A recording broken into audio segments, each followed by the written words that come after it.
Con un fraternal abrazo, como siempre, les saluda a ustedes su amigo José Manuel Marmolejo Delgado en nuestro programa Golpe a Golpe, Verso a Verso, de esta gran estación OMV Radio en Ecatepec. Tenemos como fondo aquí en nuestra pantalla esta vista, esta fotografía que tomamos en el canal nacional que abarca varias alcaldías de la Ciudad de México, Coyoacán, Tláhuac, Iztapalapa, Xochimilco, etc.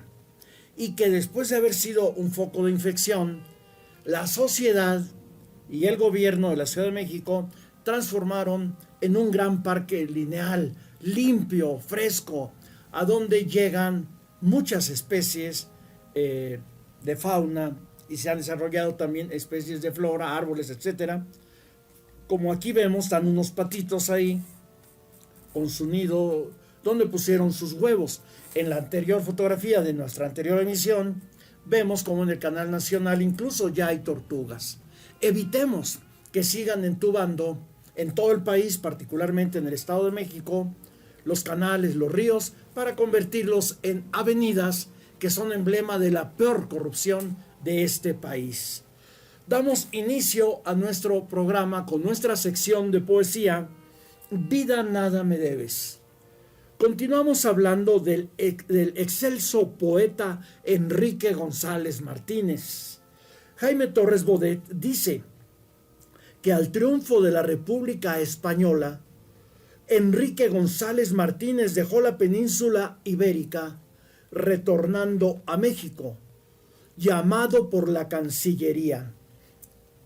Se retiró del servicio diplomático, asumiendo la dirección del Patronato Único de la Fundación Donde.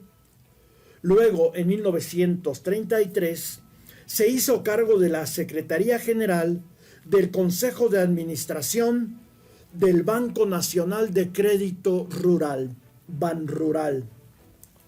En 1935 falleció su esposa. Tuvieron 3 hijos, Enrique, María Luisa y Héctor. Su primogénito Enrique, al cumplir los 40 años, también murió. Estas desgraciadas pérdidas no doblegaron al poeta. Con firmeza continuó su obra. En 1935 había publicado poemas truncos. En el 37 Canto, El diluvio de fuego en 38, y en 1939 Tres rosas en el ánfora. Posteriormente, en 1942, Bajo el signo mortal. En el 44, El hombre del búho. En 45, Segundo despertar y otros poemas. En 48, Vilano al viento. En 49, Babel, y en 1951, La apacible locura. Algunos de sus poemas inéditos fueron publicados en edición póstuma en 1952, como El nuevo Narciso. Ante el avance del modernismo en América, dice Torres Bodet, los poetas abandonaron las galas superfluas. Ahora habremos de leer para ustedes un poema de Enrique González Martínez, intitulado A veces una hoja desprendida. A veces una hoja desprendida de lo alto de los árboles, un lloro de las linfas que pasan, un sonoro trino de ruiseñor, turban mi vida. Vuelven a mí medrosos y lejanos suaves deliquios, éxtasis supremos. Aquella estrella y yo nos conocemos. Ese árbol, esa flor son mis hermanos. En el abismo del dolor penetra mi espíritu, bucea. Basta el fondo y es como un libro misterioso y hondo en que puedo leer letra por letra. Un ambiente sutil, un aura triste hacen correr mi silencioso llanto. Y soy como una nota de ese canto, doloroso de todo lo que existe. Me cercan en bandada los delirios, una alucinación, locura acaso. Me saludan las nubes a su paso y me besan las almas de los lirios. Divina comunión. Por un instante son mis sentidos de agudeza rara. Yo sé lo que murmuras, fuente clara. Yo sé lo que me dices, brisa errante. De todo me liberto y me desligo a vivir nueva vida de tal modo que yo no sé si me difundo en todo o todo me penetra y va conmigo.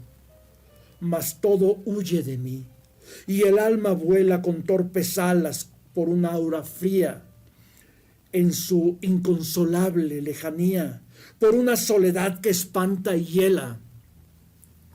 Pero por eso en mis ahogos de tristeza, mientras duermen en calma mis sentidos, tendido a tus palabras mis oídos, tiemblo a cada rumor naturaleza, y a veces una hoja desprendida de lo alto de los árboles, un lloro de las linfas que pasan, un sonoro trino de ruiseñor, turban mi vida. Pues son las letras, las palabras, los conceptos de Enrique González Martínez que encontramos en esta antología Tuércele el cuello al cisne y otros poemas. Enrique González Martínez. Ahora nos vamos a algo que no tiene nada de poético, a la realidad de la historia de México.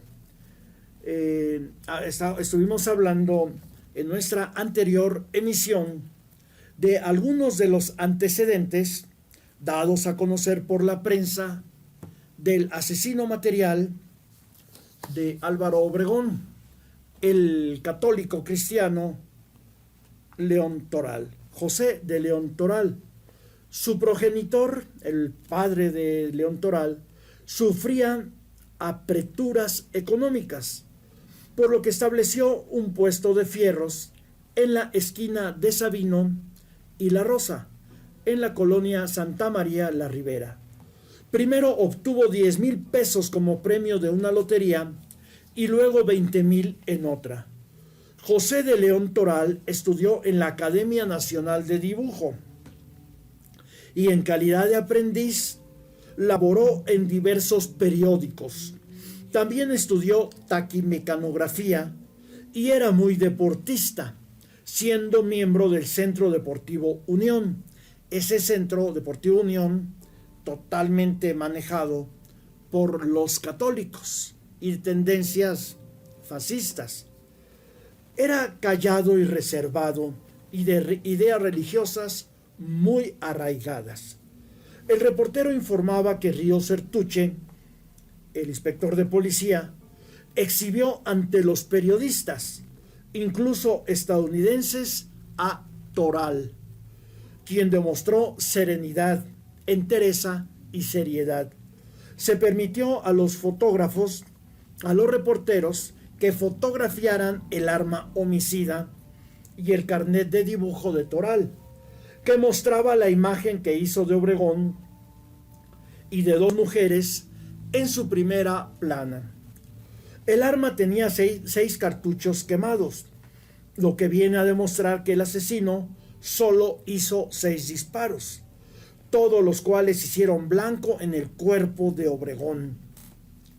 También permanecieron presos los familiares de Toral, sus padres Aureliano de León Sánchez y María Toral de León, su esposa Paz Martín del Campo de León y Manuel y Pascual Crescencio, Rosa Tinoco, María Luisa Peña, viuda de Altamira, y Guadalupe Gómez Maya.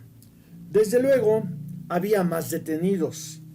El día 19, en la madrugada, el agente 10 de las comandancias de seguridad capturó a un individuo que andaba rondando sospechosamente la casa del coronel y senador Tomás A. Robinson, ubicada en la esquina de Paseo de la Reforma y Génova, ese individuo dijo llamarse J. Trinidad Hernández.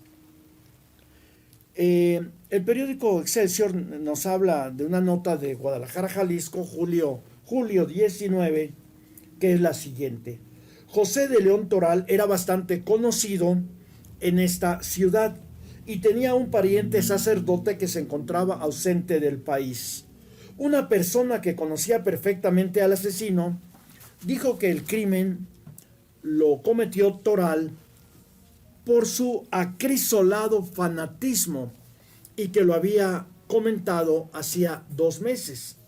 Toral fue condiscípulo de Humberto Pro Juárez, quien recientemente había sido fusilado como presunto partícipe en el atentado en contra de la vida de Álvaro Obregón unos meses antes, en noviembre del 27, en Chapultepec. Toral fungió como jefe de taquígrafos en inglés y en español en una organización comercial metropolitana dedicada a la importación de productos químicos.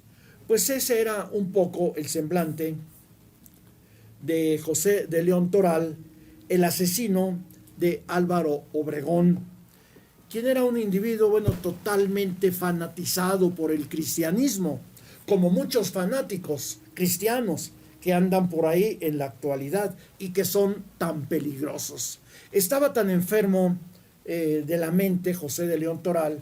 Él era estudiante en San Carlos de dibujo, que más adelante lo veremos, pero lo adelantamos. Sus conocidos comentaban que cuando iban a hacer ahí en San Carlos, en moneda, un dibujo, una pintura de una mujer desnuda con la modelo presente, llegaba José de León Toral y antes de entrar a la sala donde estaba la mujer modelo desnuda, se ponía atrás de la puerta y ahí imploraba perdón a Dios por estar ante una mujer desnuda, para dibujarla, para pintarla.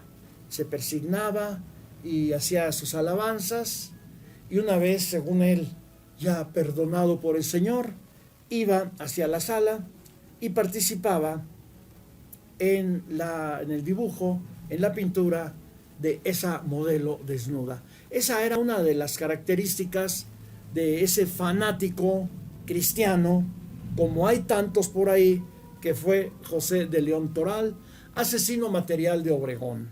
Pero de esta temática continuaremos hablando en nuestra próxima emisión de Golpe a Golpe, Verso a Verso, de esta gran estación OMV Radio en Ecatepec.